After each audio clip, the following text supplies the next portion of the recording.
Muy bien, hoy vamos a hablar de simulación de la ganancia de lazo. Esto es un tema que esbozábamos en la clase anterior, cuando hablamos de, de medir de alguna forma la ganancia de lazo y hablamos de cortar el lazo. Vamos a ver que cortar el lazo no es tan fácil cuando queremos simular. Ya estudiamos entonces el análisis de razón de retorno, esta herramienta importante de diseño de circuitos integrados analógicos, ¿cierto? Ya hablamos de que no nos interesa ADF y, perdón, ADS y FDS por separado. En realidad vamos a apuntar a tener TDS. Y TDS es la ganancia del lazo completo. Señal de entrada,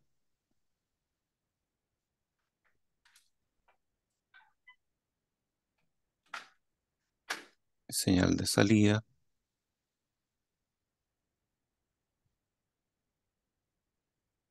y un menos. Y TDS es la ganancia del lazo completo. O sea, si yo corto el lazo aquí, por ejemplo,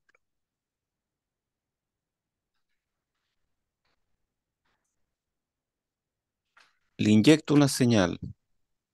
Uno puede cortar el lazo en teoría en cualquier parte. En la práctica hay lugares donde es mejor. Aterrizo esto, inyecto una señal ST. Esta señal pasa por aquí y queda aquí como FDS por ST. Aquí queda menos, cero menos, por lo tanto es menos ST por FDS. Y aquí sale menos ST por ADS por FDS. Y la razón de retorno, que al final es la ganancia de lazo, es menos lo que retorna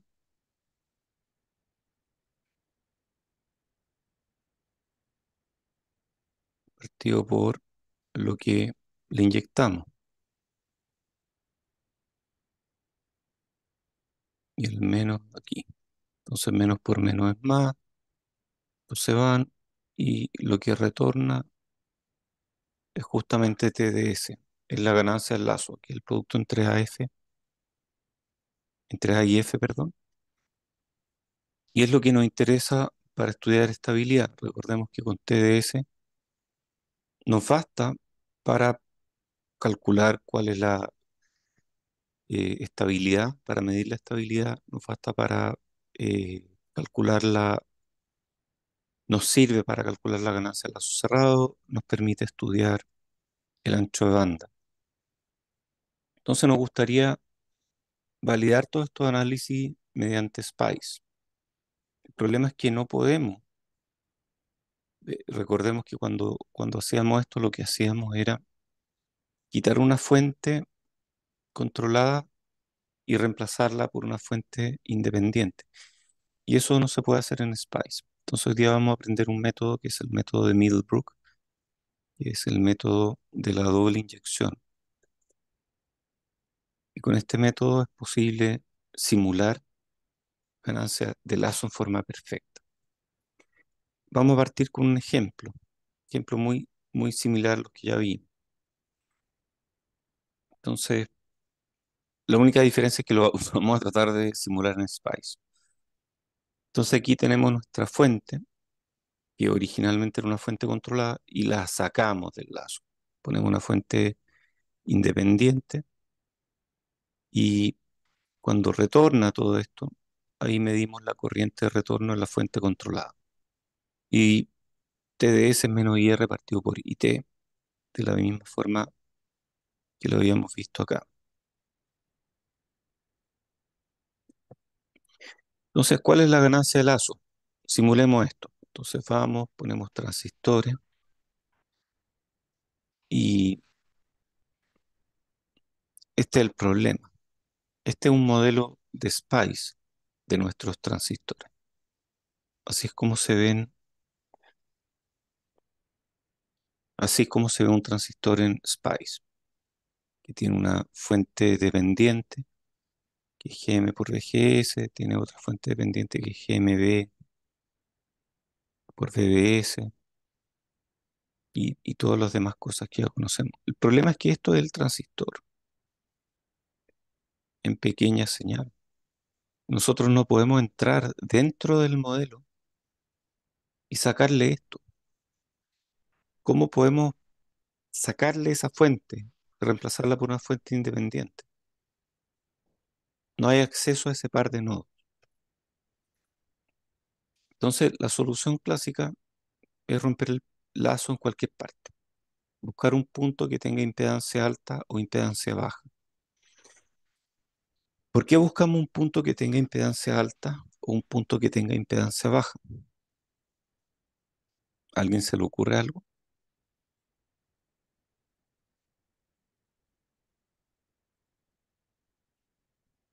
A ver, queremos impedancia alta o impedancia baja.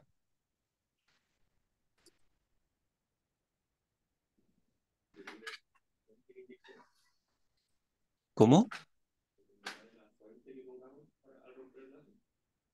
Ah, va por ahí, dependiendo del tipo de fuente que queramos poner. Claro, va por ahí la cosa. En este caso, por ejemplo, solo tenemos un punto donde podemos romper el lazo, que es acá, que puede ser en la entrada o puede ser en la salida. Pero si se fijan, este tiene baja impedancia de salida. Y al romper el lazo, no voy a hacer que baje de alguna forma la... A ver, ¿cuál es el peligro aquí? Que al romper el lazo, este gallo vea algo distinto. Ese es el peligro. Porque si este gallo ve algo distinto cuando rompo el lazo, entonces no voy a estar midiendo el verdadero A, ni voy a estar midiendo el verdadero F. Voy a estar midiendo una versión modificada de A y de F. Veamos otro caso.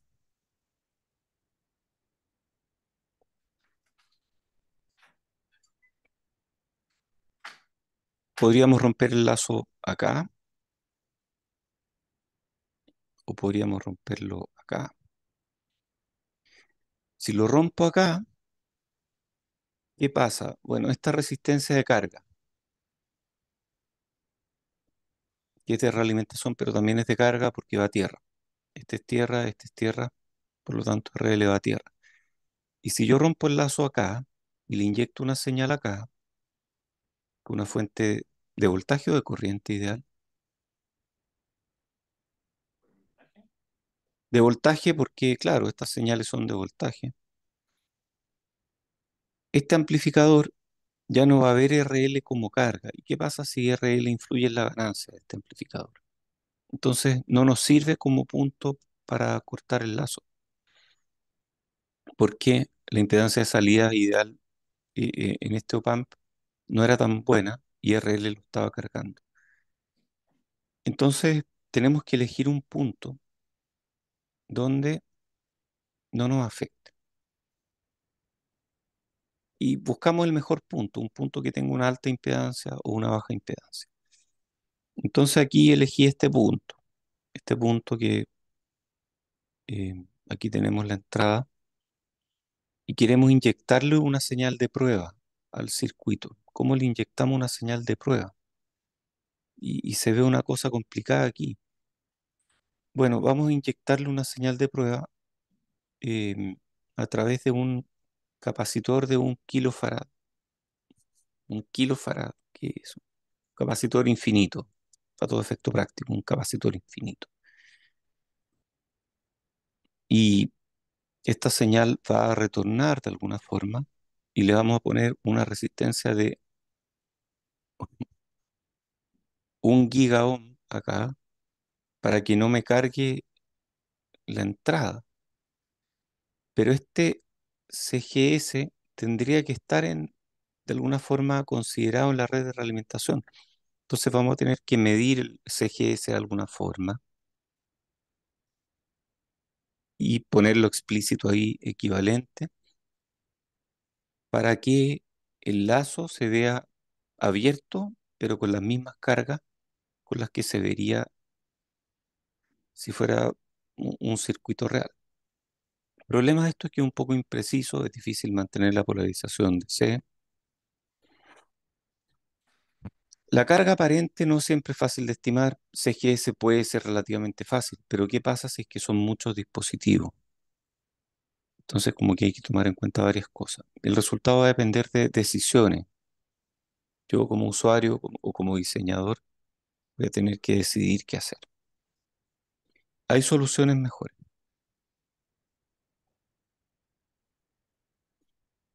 Em,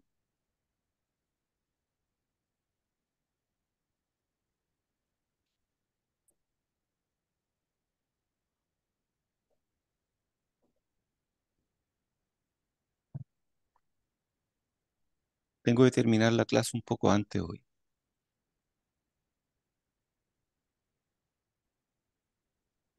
Pero bueno, hay un problema ahí. ¿Cómo tomamos estas decisiones y cómo hacemos que todos tomen las decisiones? El problema más generalizado es lo que está acá. Middlebrook, que trabajó en Caltech, eh, y era un profesor bien destacado y bien especial. Yo tuve el honor de verlo en vivo, en persona. Él tenía un concepto que se llama terapia técnica y hablaba de las cosas que uno no aprendía en la universidad en relación a circuitos. Y Middlebrook decía, mira, este es el problema generalizado. Tenemos en general un GM por Vx y tenemos una impedancia de carga y una impedancia de entrada. Y al final podemos calcular TDS de esta forma. Y eso es lo que queremos. Entonces, siempre hay un punto, aunque sea no ideal, para romper el circuito. Y Middlebrook decía, bueno, podemos hacer este truco de la doble inyección. No lo vamos a ver con demostración, basta con entender la fórmula. Em, y consiste, ¿hay preguntas?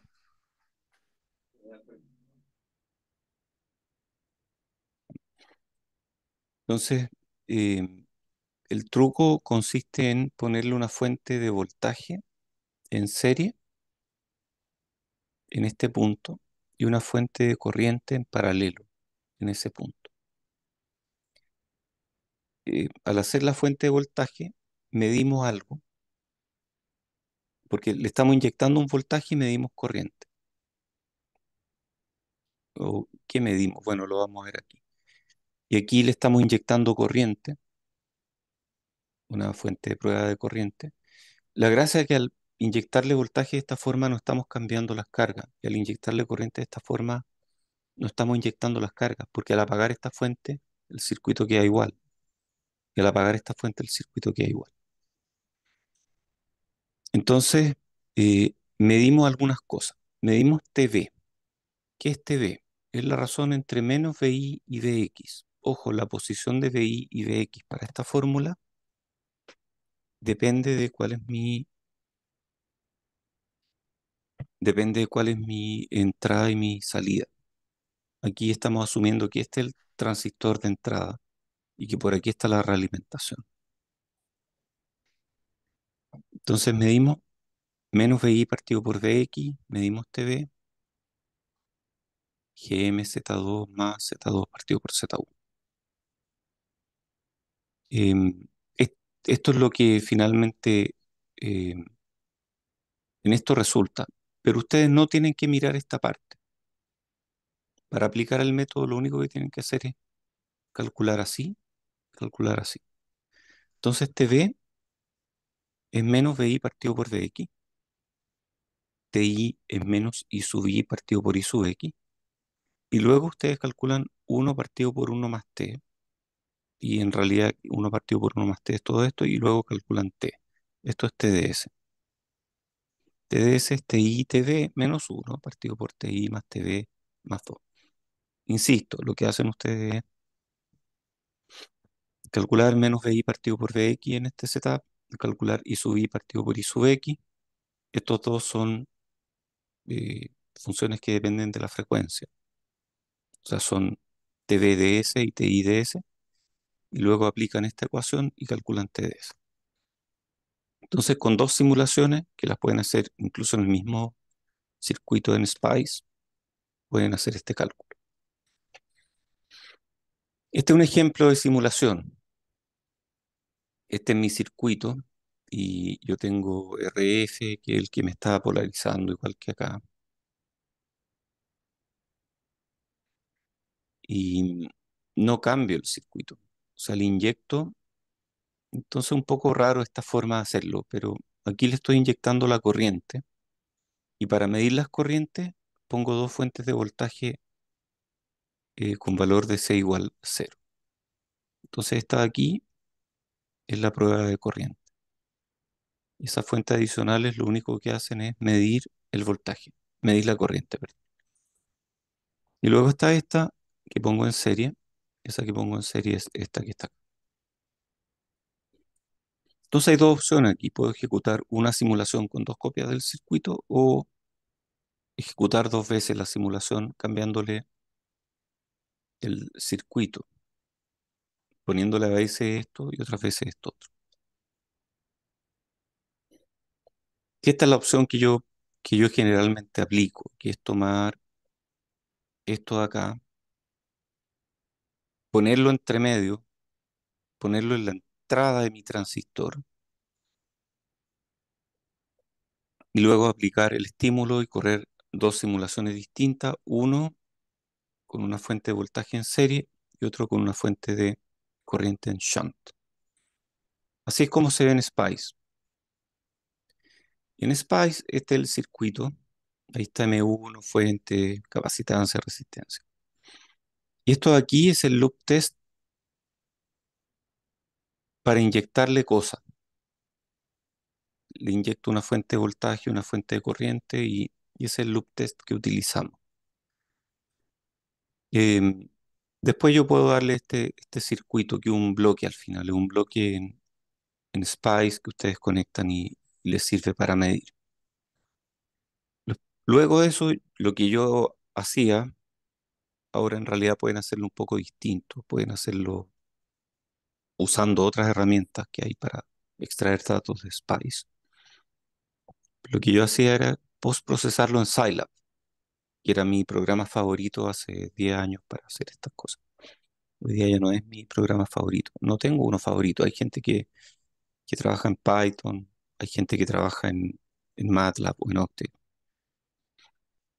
Lo que importa aquí es que ustedes sepan lo que, lo que están haciendo. O sea, load signals es una función que yo creé que toma las señales que salen de SPICE. Entonces, uno en SPICE genera señales y uno en SPICE puede grabar señales en un formato de texto. Si uno ve la visualización de formas de onda, uno puede ir a SPICE, cargar TV directamente, ver TV finalmente en SPICE, y yo lo postprocesaba después en Scilab, pero tal vez ustedes encuentran otras formas mejores, hacerlo directamente en SPICE, tal vez, no sé. Entonces yo tenía TV, tenía TI, los cargo, extraigo las señales que quiero, extraigo la frecuencia y luego aplico esta ecuación, que es la ecuación que aparece acá. Y luego de eso grafico algunas cosas y encuentro el punto de- para el margen de fase, encuentro el punto de crossover. O sea, aquí encuentro la crossover frequency. Da lo mismo, no es tan importante, pero la parte del código importante aquí es esta línea. Y este es mi resultado. Cuando yo corría esto, me daba lo siguiente. Este es TI, este es TV, y cuando combino las dos, me da TDS, y este es TDS. Esto es en módulo, y esta de aquí es TDS en fase. Y de aquí uno, claro, puede calcular la frecuencia de crossover. A partir de esto uno puede calcular el desfase, ver cuánto me falta para llegar a 180 grados y calcular el margen de fase, menos 180. Este es un ejemplo 2. Este es diferencial. Internamente este amplificador es eso. ¿Qué es esto? Bueno, ustedes me ayudan, pero esto es para generar VGS.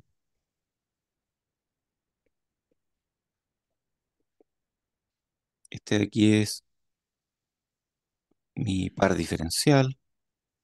Esta es mi carga activa. Este es mi circuito de realimentación de modo común.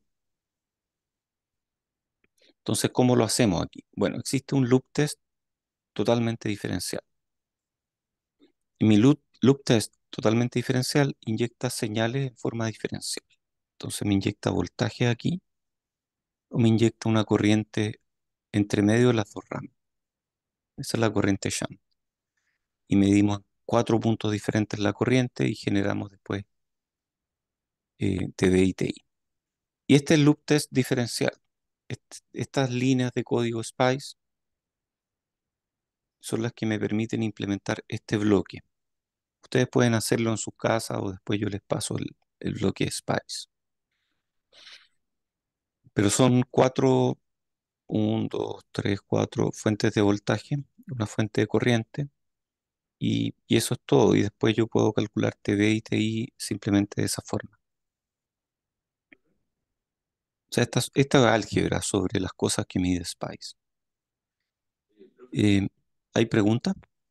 ¿Y por qué se instala esa resistencia de 10 gigas al hacer la prueba? Esta de acá, esa es una muy buena pregunta.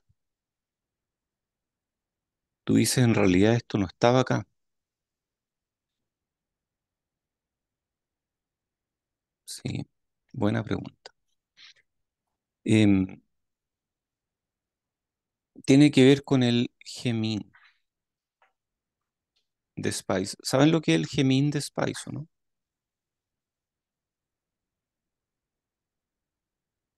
Esa es la conductancia mínima que puede haber entre dos nodos cualquiera.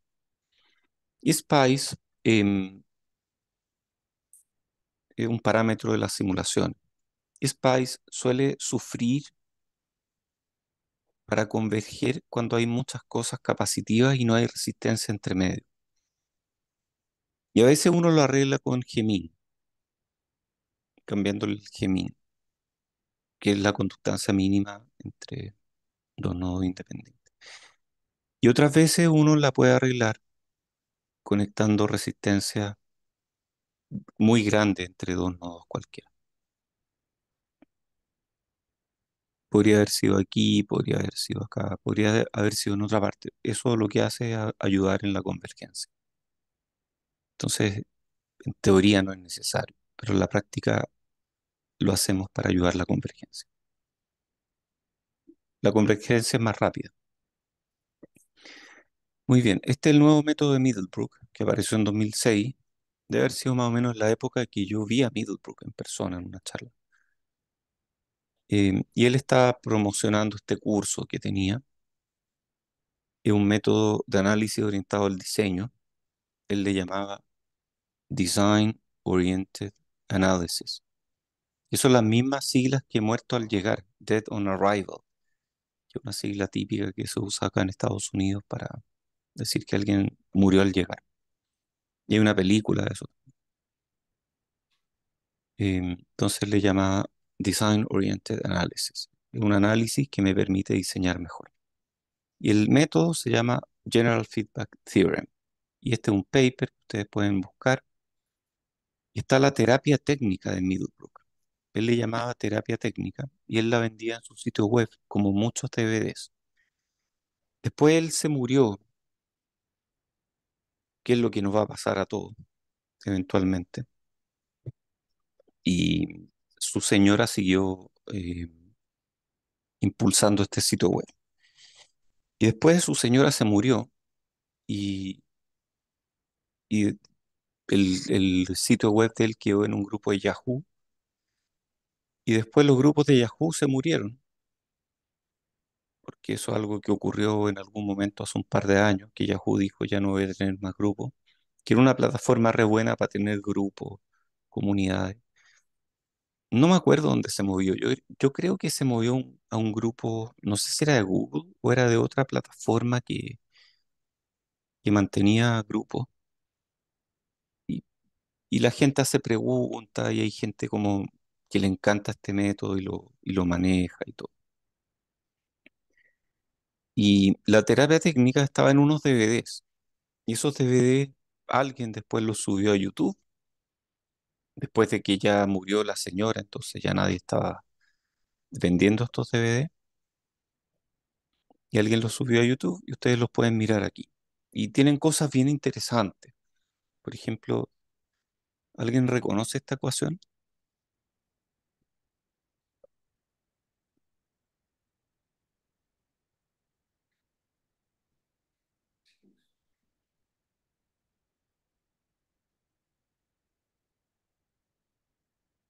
¿Alguien sabe qué es esto, no? Ya todos saben, ¿cierto? Todos saben lo que es. Bueno, Middlebrook decía que esta ecuación es mala y él usaba otra. Entonces ustedes, dicen, pero cómo es mala? Sí. Si esta es perfecta, ¿qué tiene de mal? Bueno, Middlebrook estaba complicado porque estos dos valores generalmente para números muy grandes o números muy chicos producen malas aproximaciones. Entonces usar esta fórmula en calculadora o en un software es malo porque esto produce errores. Y él proponía que usáramos otra ecuación. Y él la propone en algunos de los videos de esta terapia técnica. Vean al menos los primeros, son súper reveladores, como que uno aprende mucho de Bode. Los primeros videos, si alguien cacha algo de Bode, pero como que se está olvidando, o hay algunas cosas de Bode que no entiende bien, como que es, wow, como que es impresionante. Uno aprende mucho de esto. Sí que alguien los puso en YouTube. ¿Qué pasa si hay muchos lazos de realimentación? Bueno, los circuitos prácticos tienen muchos lazos de realimentación. Por ejemplo, tenemos aquí, tenemos el lazo de aquí, pero también hay un lazo interno de modo común, modo diferencial. Y a veces tenemos otros, no sé, lazos más internos, como el mismo,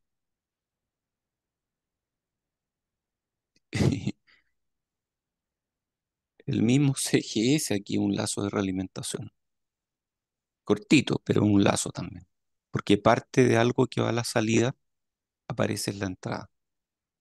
Entonces está lleno de lazos de realimentación. No los vemos, pero está lleno. Algunos no importan y otros no. Entonces los que no importan, a veces uno descompone el lazo independiente y lo analiza por separado. Otras veces reducimos todos los lazos de control de realimentación en un solo lazo. Em, y lo otro es que si hay un punto en común, uno pasa todos los lazos por ese punto y uno rompe el lazo ahí. Como que hay soluciones, no es que no se pueda, pero hay que ser cuidadoso. Lo típico que pasa es que hay un lazo que domina y los otros lazos en realidad influyen a muy alta frecuencia y uno no los pesca. Así que hay que usar criterio, igual hay que usar criterio. Y esta lámina es maravillosa, esta que es la penúltima, después viene en referencia. Esta lámina es muy buena porque igual esto hay que hacerlo, siempre hay que hacer una simulación transiente en todos los circuitos, porque si uno no simula una cosa, esa cosa no va a funcionar. La simulación transiente permite un montón de cosas, visualizar directamente la inestabilidad del circuito, ver dónde está mi inestabilidad. y determinar en forma aproximada el margen de fase. Entonces, ¿qué es lo que hace uno? Bueno, uno agarra el circuito y en alguna parte uno le inyecta un escalón o un impulso de alguna señal. Por ejemplo, yo podría agarrar esto y ponerle, no sé, por aquí un impulso de voltaje. O en la alimentación, simular el escalón de la alimentación. Y eso va a generar a la salida algo que decae exponencialmente, idealmente, pero que tiene un poquito de ringing. Y uno a partir de ese ringing puede encontrar el margen de fase. Claro, uno mide los uno, dos, como los cototos, y si este tiene cuatro cototos, entonces uno va aquí y cuatro cototos significa 27,78 margen de fase. Y, y este también es aproximado, ¿ah? El Z de un sistema de segundo orden es aproximadamente el margen de fase en grados partido por 100. Es súper aproximado, pero es importante que lo conozca. Entonces esto es súper útil porque en la práctica uno puede medir márgenes de fase con, con un osciloscopio. Y ya, oye, dejémoslo aquí porque tengo que volar. Tengo algo medio emergente y no puedo hacerme el leso. Sigamos conectados de otras formas después, por, por la página web y todo eso.